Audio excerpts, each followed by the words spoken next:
Now, this is how you become a polyglot. But if you truly want to become a polyglot, I have something really important to say to you.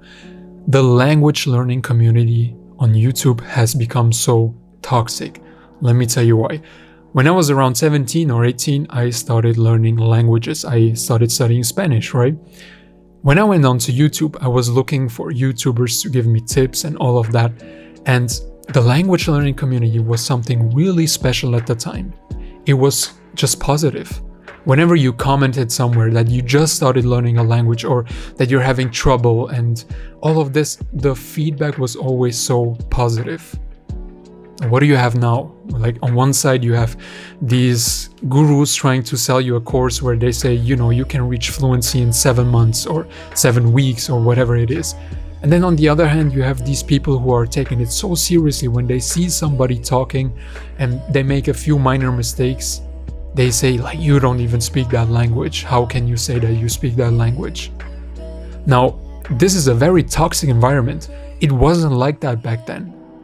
You could connect with other people on the same subject. Many people back then, including myself, were the only people learning a new language in their hometown or whatever it is. Learning a new language just for the fun of it because it's a new passion that they've discovered. Now it's very different, you know, there are a lot of people trying to learn new languages, which is great, but to have a community that has the same interests as you on YouTube, everybody's trying to give each other tips and help each other, that does not exist anymore, unfortunately. So I'm telling you, you should be really careful not to adapt self-deprecating thoughts or just negativity in general. Now, me personally, I don't really care. I have so many people, you know, in my comments who disagree with a thing that I've said, and then they say, you don't even speak English, your English is shit. I don't care. The reason why you're learning a language, I would assume if you're following me, is you want to unlock the world. You want to unlock the globe, my world map. You want to unlock those countries where you can go to a place and you can, you know, create relationships, create new grids, have access to more of the world. That is why you're here. Now, the other thing that I've already touched on is the fluency thing, right? Let me tell you, for 95% of people, it takes years to be fluent. That's just the truth. Anybody who's trying to tell you that it just takes a couple of weeks or a couple of months, they are probably trying to sell you something, and it's most likely a scam. Now, being conversational, that is what I'm looking at, right?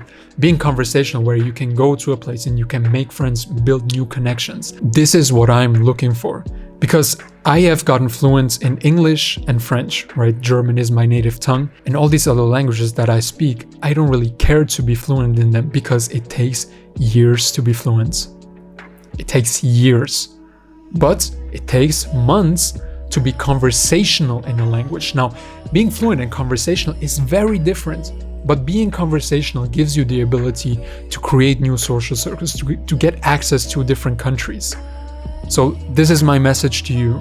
I'm specifically talking to you, right? You looking at this video, you are the minority, but I want to inspire you to really go after it, to learn these languages. And don't let anybody tell you that your language level is not good enough.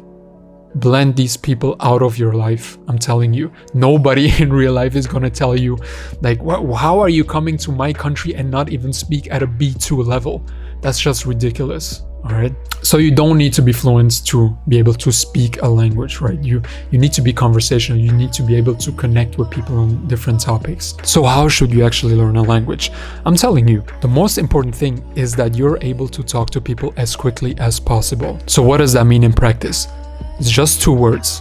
Forget grammar. Now, I know a lot of people, they study grammar and vocabulary at the same time, which in the beginning stages, you should learn the basic grammar, which is mostly conjugation, past and future tenses, and in some languages there are also more important parts to the grammar structure.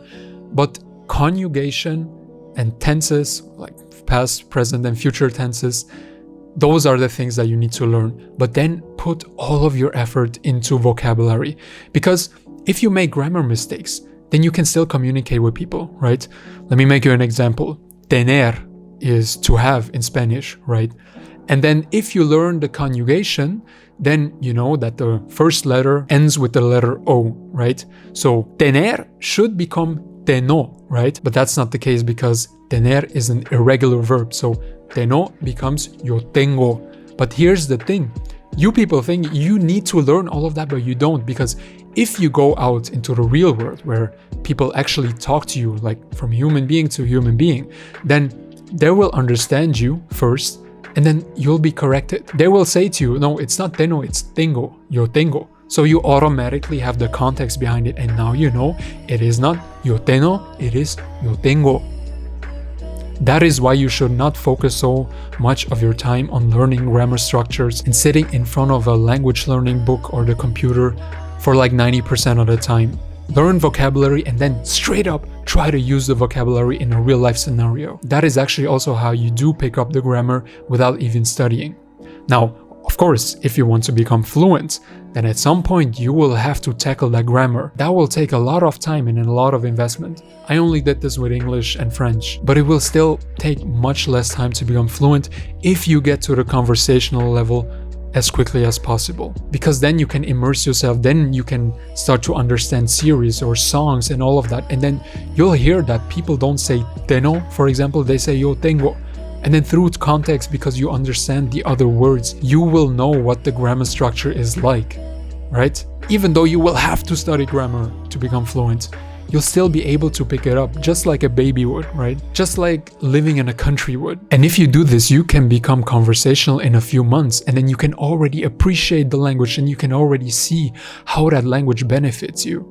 You can already see, like, if you stumble upon somebody who speaks the language you're learning, and you can already strike up a conversation, and then you can actually have a real conversation and build that connection, then you will have so much motivation. And then if at one point you try to become fluent, you decide, now I want to master the language and become fluent in it, then you are already so far ahead. You can speak the language. You are not a master, but you don't have to be. So learn the absolute basics of the grammar and then concentrate all of your time to vocabulary. And then try to pick it up if some native speaker talks in a different way or uses a different form that you haven't heard before. Try to note it. And that's how you kind of build your own grammar structure. And then if somebody uses a verb in a different form that you haven't heard before, you will notice it.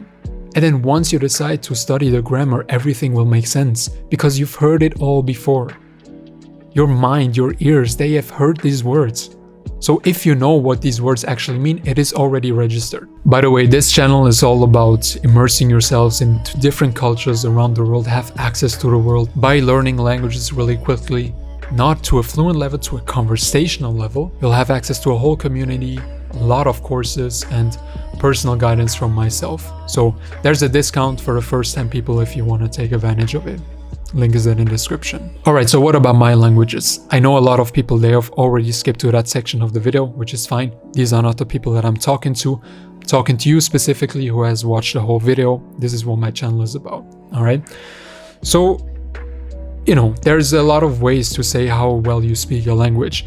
A popular way is to describe your language level between an A1, which is a beginner level, and a C2, which is a native, like master the language level, right? I personally have a problem with this grading system, and I'm telling you why. Now, the first thing is, obviously, if somebody has a certification, I respect that, because that means that that person has put a lot of effort in it and has learned the grammar and has learned a lot of vocabulary.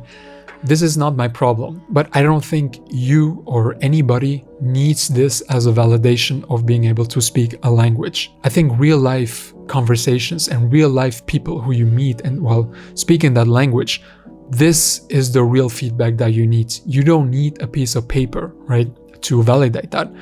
As I said, if you want this and you get it, then props to you, all the respect. I really mean that. Now, if you know Magnus Carlsen is considered one of the best, if not the best chess player of all time. And he was once asked if he has ever taken an IQ test. And he said no, because he said there is literally no advantage to it. He has nothing to gain from it. He is already considered as a very good chess player. He doesn't need the validation, right? And you should think the same way.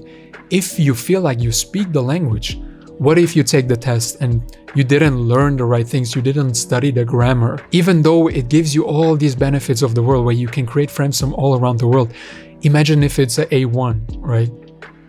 Obviously, you're not gonna get an A1 if you already make friends in the real world, but even if it's just an A2 or a B1, even though you thought you were a B2, then how does that help you in the language learning process? In my opinion, there is no benefit to it, right?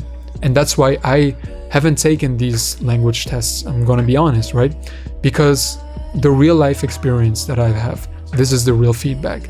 My vlog channel, this is my feedback when I travel around the world and speak those languages.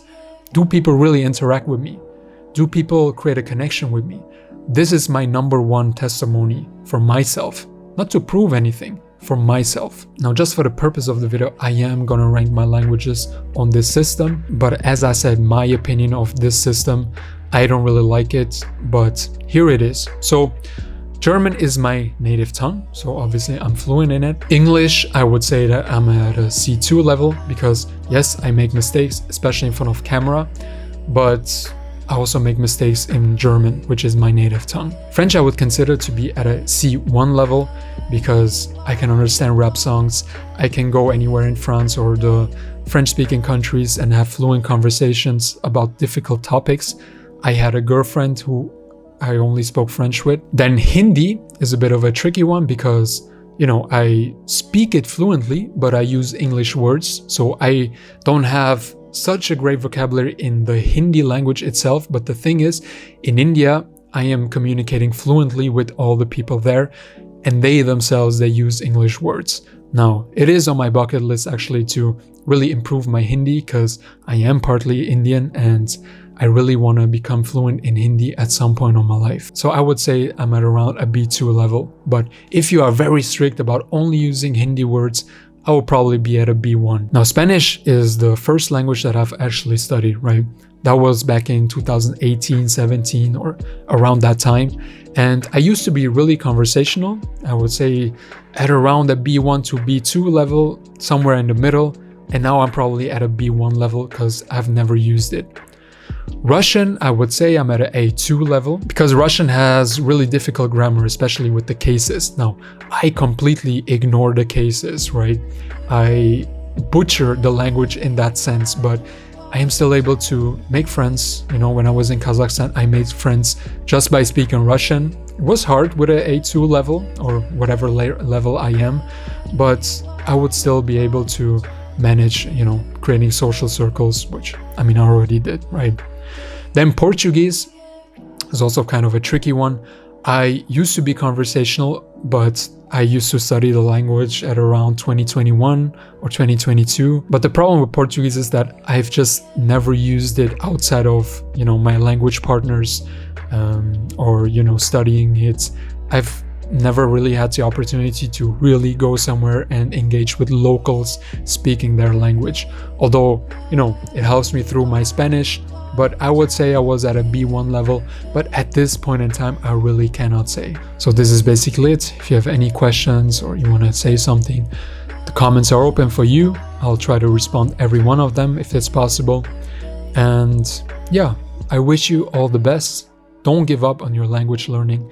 Even if it's hard, even if the community is bullshit right now, don't give up. Do it for yourself. Try to make it enjoyable. Don't let anybody tell you that you're not fluent enough or you're not good enough to be able to say that you speak the language, right?